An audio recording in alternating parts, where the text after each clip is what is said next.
धन्य मोर जन्ममाटी धन्य मोर कलिंग नगर शस्य श्यामल अरे हाँ हाँ शस्य श्यामल सुसज्जित हो मो कलिंग कटक ए जन्ममाटी अरे सतरे ए जन्ममाटी मु जन्म नहीं आज निजक मु गर्व अनुभव करे आ हाँ से कोइली कुहू कुहू गुंजन सतरे मत नाचवाकू गाइबाकू भारी इच्छा हुए आ हाँ हाँ मु निश्चय से कोइली सुमधुर सुरेश गाइदेवी एक हृदय स्पर्शी गीत हे हे हे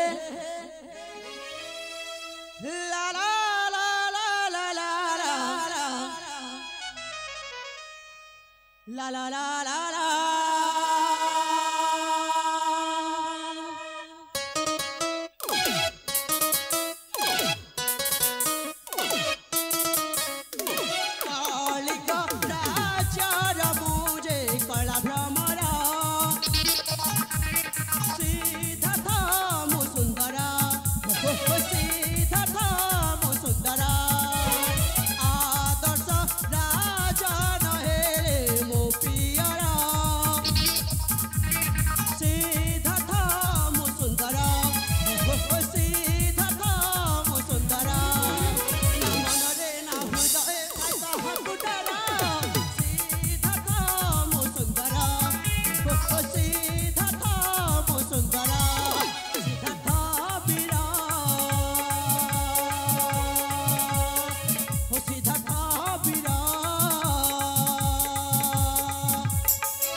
प्रेमिका प्रबर मधुभाषा मोरा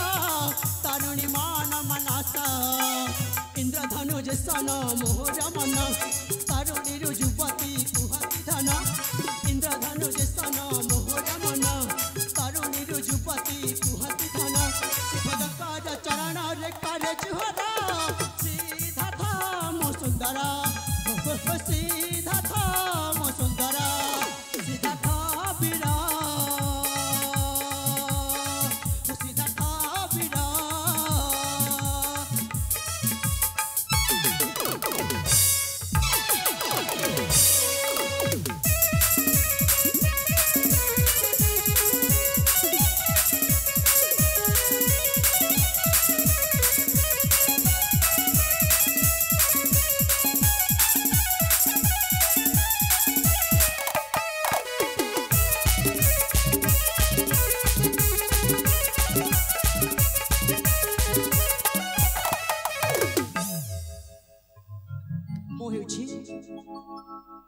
अरे हाँ हाँ मुझे कलिंग अधीश्वर महाराजा महाराजा आदर्श सामंतराय एकमात्र अलील पुत्र आ मो ना सिद्धार्थ सामंतराय आज आज मो गुरुकुल मोर शिक्षा शेष हम डगर हस्त खबर पठाई मते राज्य को प्रत्यावर्तन करने मो पिता को हेले कहीं के जाने मत भारी इच्छा हुए अरे कौन कर बाबू अरे यही आम गुरुकुल उद्यान प्रांगण को किसी क्षण भ्रमण करने को अरे हाँ हाँ कहीं इच्छा हेनी कहीं आज हूँ मो गुरुकुल मोर शेष दिवस आ हाँ जिते बेले मोर शेष दिवस होती निश्चय मो भ्रमण मत जीवी आ ताहार सौंदर्य ताहार शोभा को अति आनंदर सहित उपभोग करी आउ अति जत्न सहित यही मो मन स्मृति भाव रखी तेबे तेबे जमार काल बेला मन करके मुहूर्त बाहर जी भ्रमण निमंते सही आम गुरुकुल उद्यान प्रांगण को